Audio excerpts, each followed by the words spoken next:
most pediatricians will tell you that it's okay to have your child poop every 2 or 3 days, and that's not a big deal. But have you, has anybody with a pet allowed them to not poop every day? How dangerous that is. We have to be eliminating.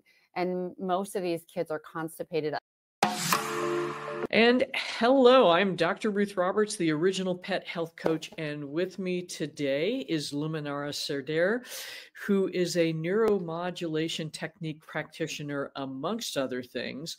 But in her real super life, she is an autism transformation expert, helping parents to discover and address the root causes of their children's challenging autism behaviors so that a child can be calm, happy, and develop to its peer level and gain independence, and so parents can feel competent, empowered, and happy. She has trained as a scientist in genetics, cell biology, biochemistry, and finally as a functional nutritionist and holistic healer. She works with clients throughout the world using nutrition, opening body systems, and removing toxic buildup to help shift autism behaviors. I will drop a link to your website, Luminara, so that folks will know where to reach you. And some of you may be thinking, Dr. Ruth, I'm here because I'm worried about my dog or cat. And what I will say to you is that sadly, dogs and cats are often the canary in the coal mine for what's going on at home for children. And likewise, if we can understand part of what's going on for children that have neurodiversity or challenges around that, then I think we can start to understand a little bit more about how to support our pets too. So Luminara, welcome. I am so glad you're here. And one of the things I think it's just out of the box, where everybody's searching for the magic bullet for what is causing the autism. But what do you think is underneath all of these behaviors that we designate as being autism? I think autism is a collection of a lot of dysfunction in the body, a lot of biochemical dysfunction.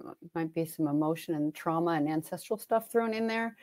And then you have I consider this soul comes into a body and has a soul mission, and it's great. I have this mission in life. And then wait a minute, this body isn't working. What's going on? And I feel like we are just living in a more and more toxic world. I don't know if you talk about that with pets. I imagine you do. And especially if they're out drinking whatever water on the sidewalk or who knows what's in it. Our kids come in to the womb basically, and mom's body says, wow, extra garbage bag. Let's dump all these toxins in here. So if a mom is toxic while she's pregnant, and so many people these days are seeking IVF because there's infertility because they can't get pregnant, and it's because their body's toxic, among other things. So they do this IVF and they finally can have maybe a couple kids in the womb, and they both come out autistic because mom's load of toxins got in them. They're diminished at the start, and then they don't know how to detox properly their body systems. And so you see it come out as neurological dysfunction, as behaviors.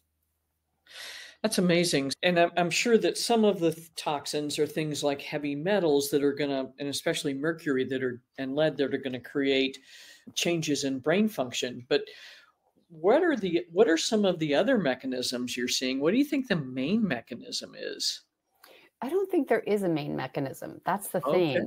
I work for a nonprofit called Documenting Hope, and our theory is there's a total load theory. If you picture a bucket and you have just a little bit of water in there, not a big deal. But if the bucket's full and overflowing, where the water has to go somewhere. So that's the toxic load theory. It's like these kids' buckets are really full.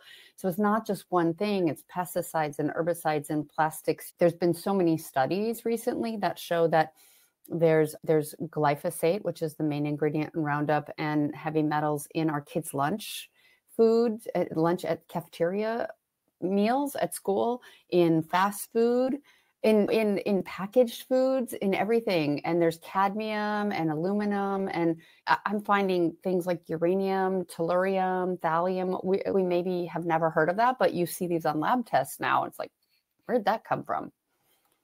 Wow, that's like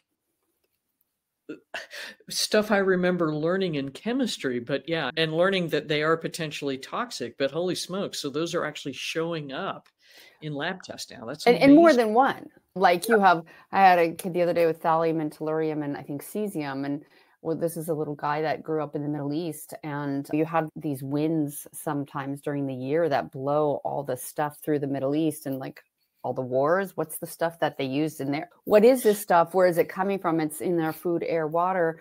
And not to scare people, but this is just the state of in which we live. So we all have to live a detox lifestyle.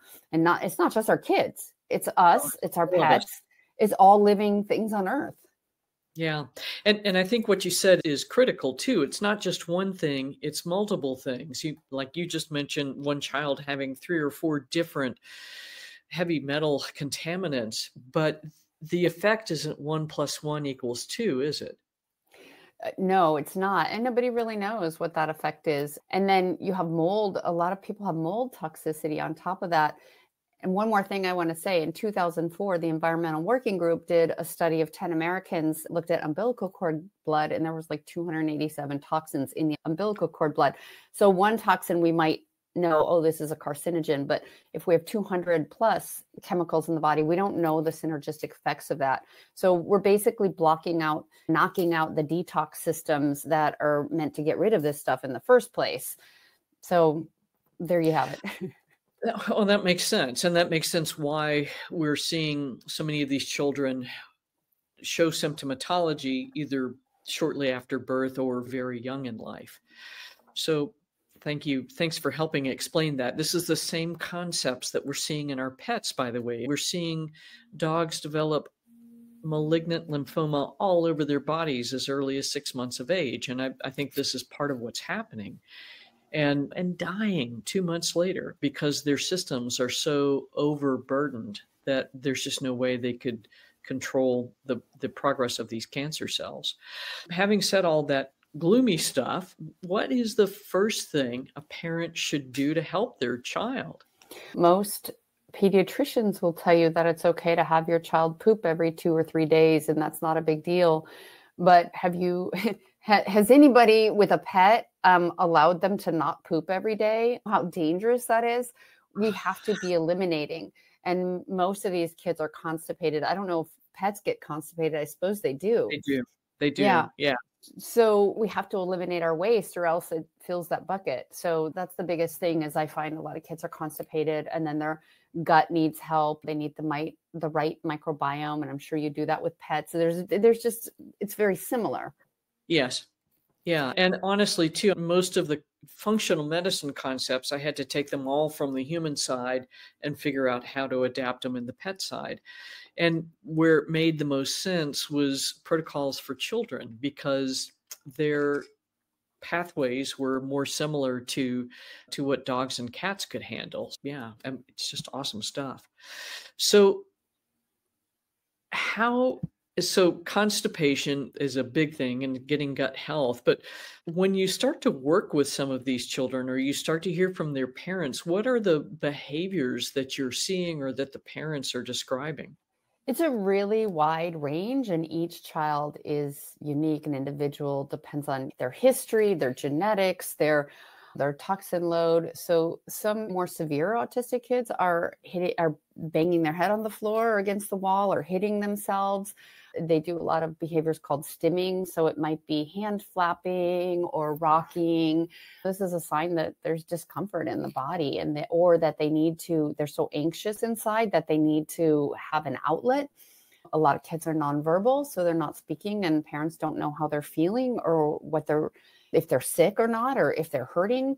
Of course, there's like a lot of bloated bellies, a lot of gut type issues where kids might push on the armchair or the couch, the end of the couch, like helping their belly feel better, a lot of gas, diarrhea, constipation. Wow. And then there's dyspraxia. There's all these dyses, right? Dyspraxia, dyslexia. So dyspraxia is when you can't control the motor movements in your body or they're mixed up, or sometimes kids can't cross the midline, or their initial reflexes that we have as babies they're not integrated. So that we have to integrate primitive reflexes before further parts of the brain develop.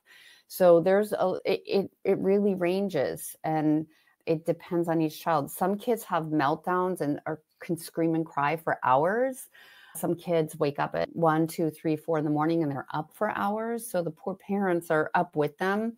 And this is a sign of a lot of discomfort in the body. And the most common thing that pediatricians say, a lot of pediatricians don't know what to do. They say, go do behavior therapy, because the autism is seen as a behavior disorder. Yeah, it's a behavior disorder because there's something underlying that in the brain that isn't working. It's inflammation of the brain and inflammation of the gut. And so they tell them, I don't know much about the pet world about training, but they'd say, go do behavior training. It's some forms of dog training. Go fetch the ball, come back, you get a treat. And they actually give treats to the kids, like Wow. the Pavlovian response, which helps them learn certain things in their brain, but they can be really robotic at it. And like I've heard from parents that they've been working with behavior therapy for a year to try and get the child to appropriately say yes or no. So there's something not happening in the brain, and they still don't get when to say yes and when to say no, until you Wow. start cleaning the toxins out, and then they start responding better. Wow. So that makes total sense, because what's happening, we have a lot of our pet health coaches that are dog trainers, and they're like, I get these dogs and I'm doing all the things that I know that works, and it's not working for these guys. So Mm. again, real similar, because if you've got a bunch of stuff telling your brain or making your brain do weird things, or your gut's making neurotransmitters that aren't serving you, yeah, it's the same thing with these Mhm. guys. So crazy stuff.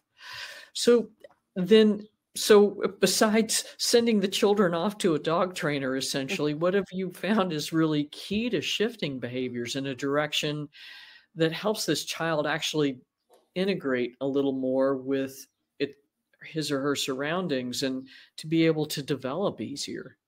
Let's take a scenario of someone whose bucket is really full. They're very concerned with the inside, right? There might be a pain here or some discomfort or like some tickly sensation inside.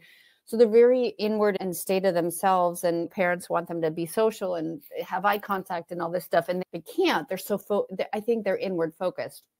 When we start pulling the toxins out, so when we get them pooping every day and start binding up toxins and really pulling them out of the body instead of having them recirculate, we see reduction in anxiety. We see more eye contact. We see them come alive and become more aware, because they don't have to focus as much on the inside of the body. So now they can start looking outward and go, oh, that's what's out there. Oh, you're out there. They start responding to their name. Some have even words. It depends on where they are in their process. It's a long process to pull all the toxins out, but it's really starting with the bottom of the body and getting the toxins out from there, and then eventually we want to pull the toxins out of the brain and stop the inflammation. But you have to have everything else open in the body before you pull that stuff out. So it's opening up the whole body. And then I do energy work, which is the neuromodulation technique. And I've been doing that for 17 years. That's actually how I got into the health field. I did NMT. I went to someone who did NMT on me to eliminate my allergies, and my vision spontaneously improved, which had never happened in my life. And yeah, and so my lens prescription went down by 33% just by going to some NMT sessions. And that's what got me interested and fascinated. And then I was eliminating people's allergies, and you're just rewiring the inside of the body a little bit. So how does that work? What does a session of NMT look like? Yeah, so it's a really hard concept to understand because it's so simple. And if anyone's heard of, this manifestation, the laws of manifestation, and The Secret, and how our thoughts create things, and if you know who Bruce Lipton is, and he says our beliefs matter.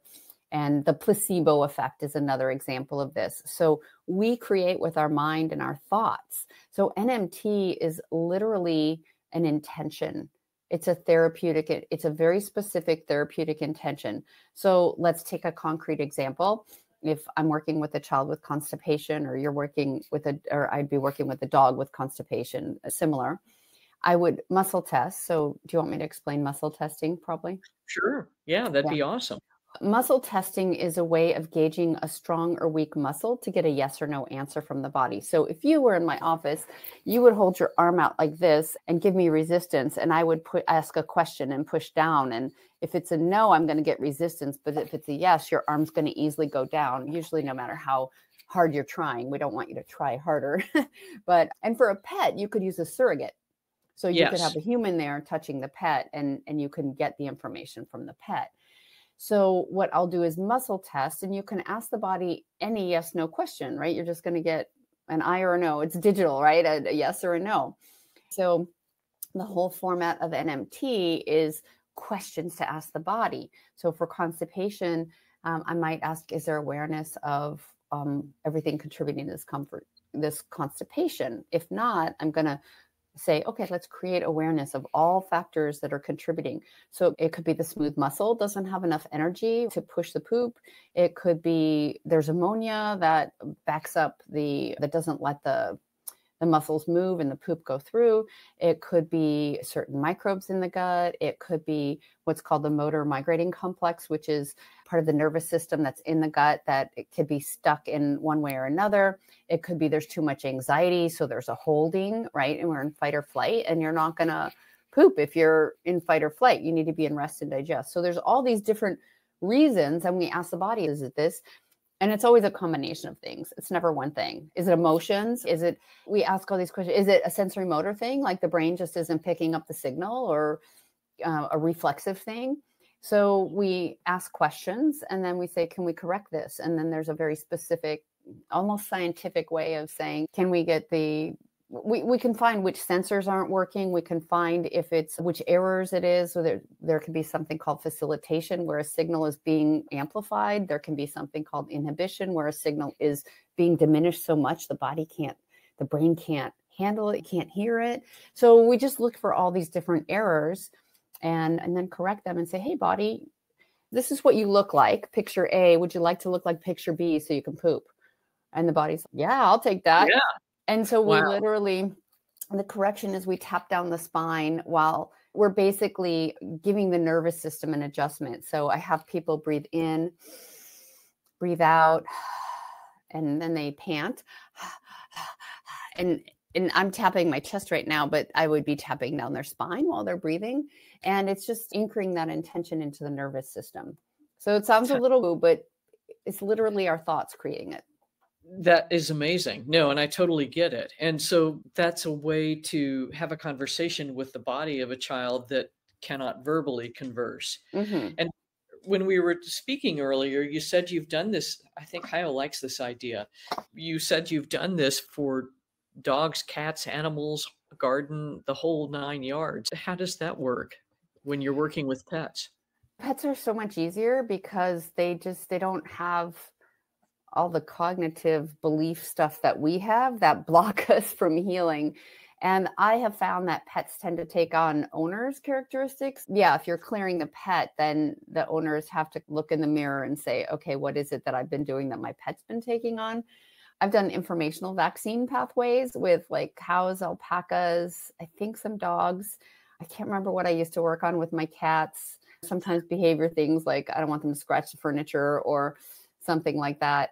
And autoimmune stuff with dogs I've worked on. So it's really whatever, you can work on anything in the body.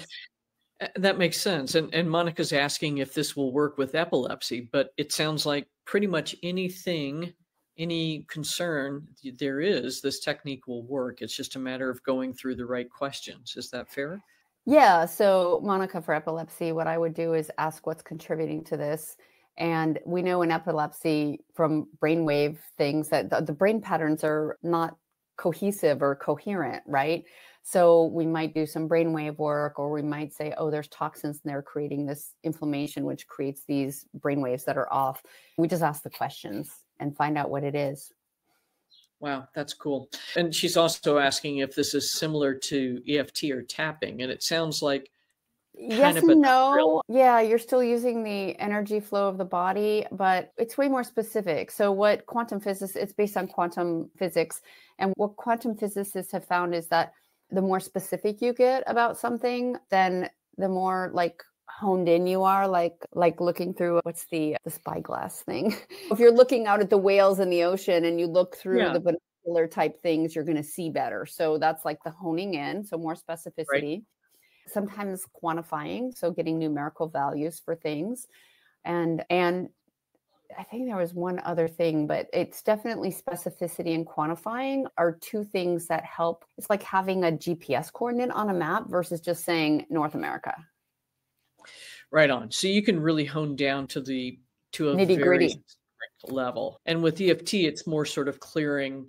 It's more emotional with Yeah, EFT. And this is yeah, more, of course, emotions affect the body, but there's also, I look at neurochemistry and I'm a biochemistry geek. So I'll look at the biochemical reactions and right. methylation pathways and all this The stuff. whole all the things in functional medicine that tend to become an issue and create dysfunction.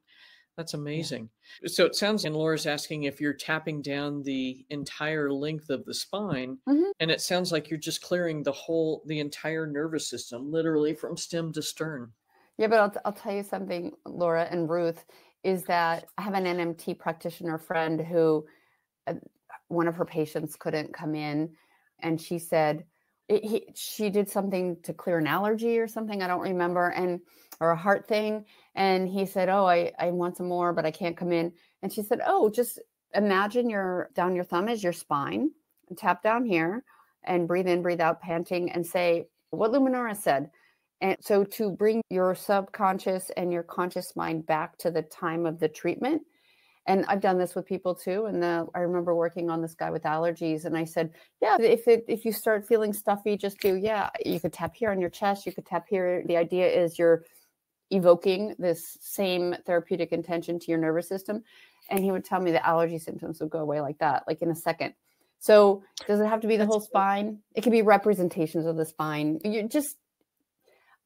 I think doing the spine is just again, another metaphor for the makes placebo. sense. Makes sense. I remember reading an article about a young woman that was undergoing chemotherapy, and I forget for which cancer, but essentially what she did was take her symptomatology, sort of the Western medicine way to use this idea, but she took her symptomatology from the chemotherapy, which ended up creating a positive result in terms of shrinking the tumor, and then would replay that, never took another dose of chemotherapy, and ended up clearing her tumor.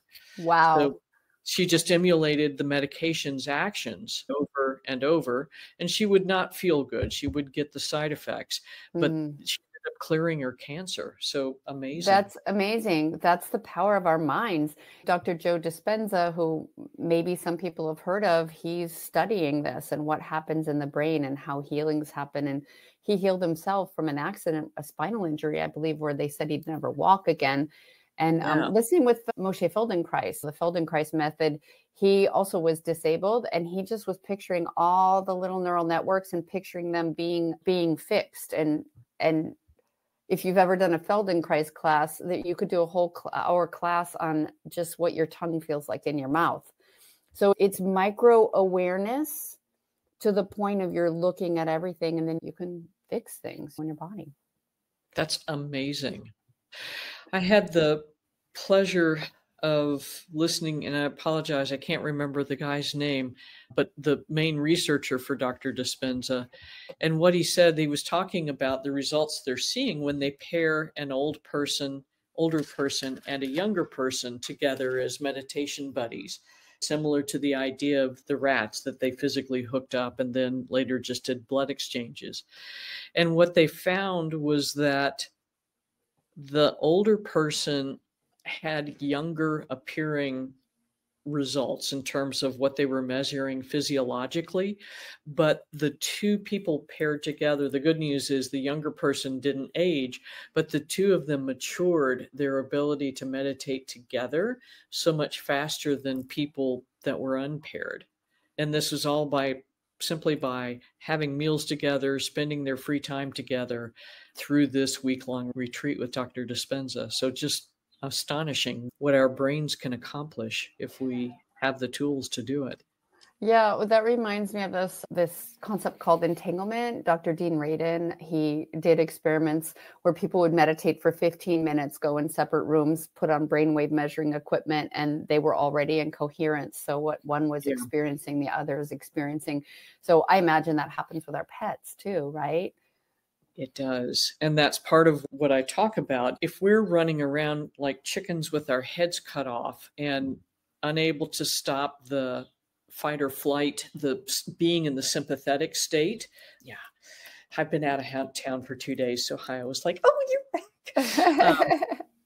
But if we're unable to shut that off, our pets can't either. And so Mm-hmm. that's what's really critical, is that if we're in that state, that we take time to turn off all the bells and whistles and the notifications and breathe and drop ourselves down. These guys will too. And then conversely, as you said earlier about pets mirroring what's going on in the people's lives, if we can stop and say, oh, okay, I am reading the news way too much. It's getting me jacked out. I need to stop it.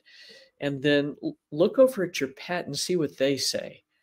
It's amazing, but they truly, we are entangled Yeah. because they can come into our fields.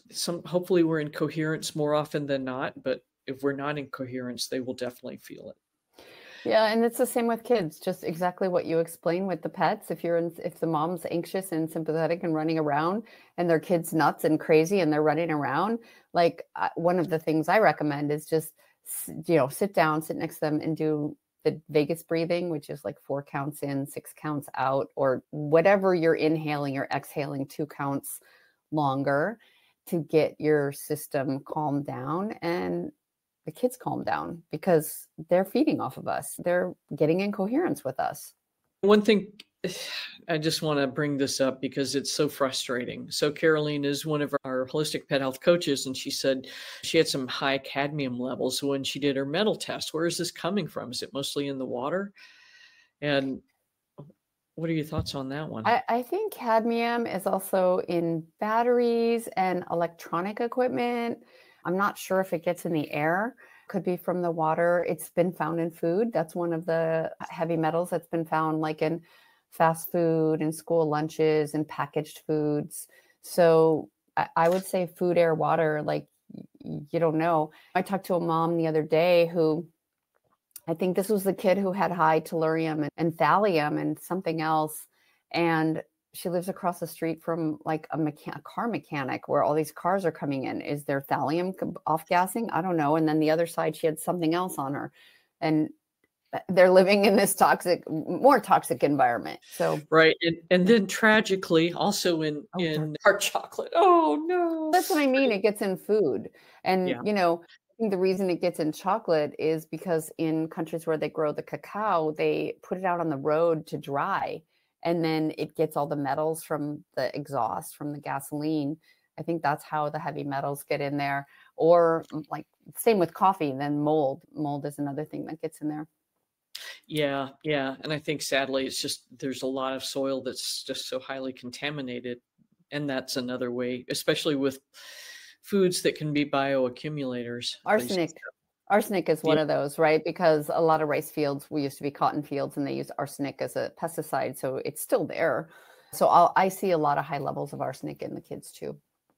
I don't doubt it. I don't doubt it. And Jody, you're right. You gotta be really mindful about what you're eating is coming from because of all of the stuff that is out there, which is I want to say a little bit of good news. Let's hear good news about that. So I live in the Pacific Northwest, and I was talking to a guy who works at Washington State University in way eastern Washington, Pullman, Washington. And he worked in a wheat lab, a lab that would look at samples of wheat coming in from the country. And it was like some kind of assessment to see if it was saleable or whatnot. And I was talking about how Roundup is sprayed on wheat before harvest. And he said, it's not in the Pacific Northwest. So if your flour is grown in the high deserts of Oregon or Washington in the Pacific Northwest, it won't be sprayed with weed killer before harvest. Yes. Okay. So we got to see where to source that from. That's crazy.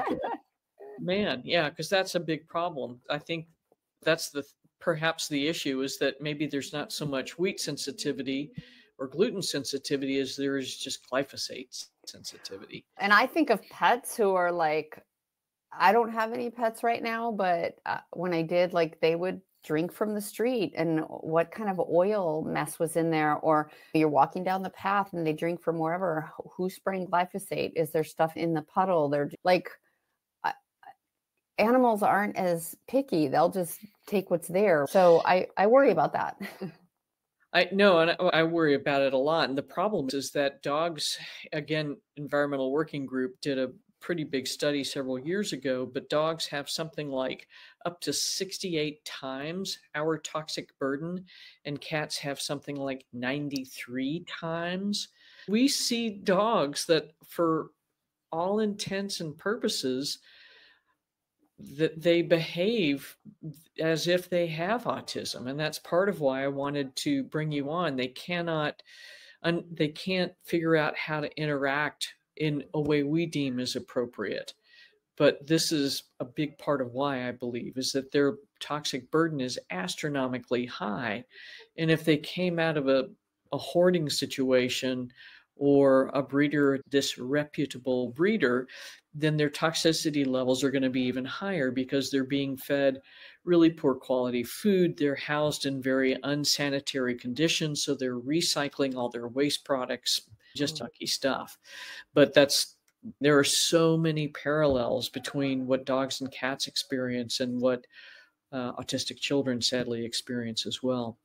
Having said all of that, how do you generally work with a family or with a child? And is it a whole family approach? It has to be, because the whole family is affected. But I work mostly with the body of the autistic child. So we open up the body, we get them pooping, we get them really, my aim is to pull toxins out before putting nutrients in, because a lot of times you try and put the nutrients in and they just come out in the urine. And of course, I teach them how to reduce toxicity in their home through their personal care products, laundry, cleaning products, what else is going on in the home. A lot of parents shut off the Wi-Fi at night and our kids sleep so much better. The parents sleep better. We oftentimes find mold in the house. So even though parents are like pretty sure there's no mold, I just did a test on someone that's like several mold toxins. Okay. And her other child is having problems. You got mold in your house, find it. And then there's, yeah. And then there's movement, and there's what you put in the body. It's not just about the food, but it's the clean water. How do you move? What's your mindset? How are you going about your day? So it's pretty holistic approach. It sounds like it. And that really is amazing, because that's exactly what needs to happen. And with these guys too, we can look at, oh, your dog has leaky gut, and work on the gut. But if we ignore the rest of the pieces of the puzzle, so to speak, we're not going to get anywhere. So well, I've got an interesting question is, do you advise your pet parents to turn off the Wi-Fi at night? And does it help with the pets? I don't know. Anyone out there, have you done that?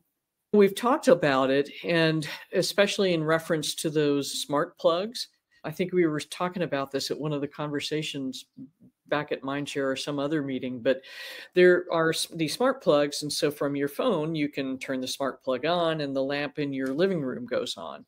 There are plenty of reports of people using these, turning them on. They're at the head level of the dog and the cat, and the dog is like freaking out because all of a sudden it's feeling the electromagnetic frequency come out of this thing. And so it is a big concern. I have to agree. We turned off Wi-Fi. We turn off our cell phones signal and keep them out of the bedroom as well. And that did help me sleep a lot better. And for her too, she is very sensitive environmentally. So if there is a Wi-Fi router in the bedroom in a place we're staying, we turn that sucker off. And I think we all sleep better. Can I mention the thing we did at that hotel room? Yeah, because that was responded? So cool. So I can create what's called a heart song by putting heart rate monitors, like if you're getting an EKG on the body. And I did this with Ruth, and her heartbeat feeds into a box that creates a song based on her heartbeat.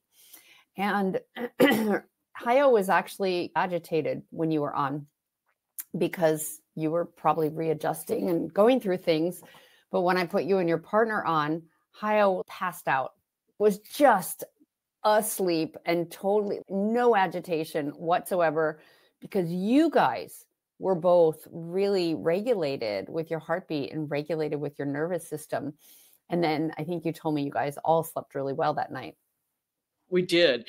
And it was crazy because I had been somewhere in that building. I don't remember if it was the room or somewhere else, but basically had a big fat mold exposure, which makes my brain do weird things.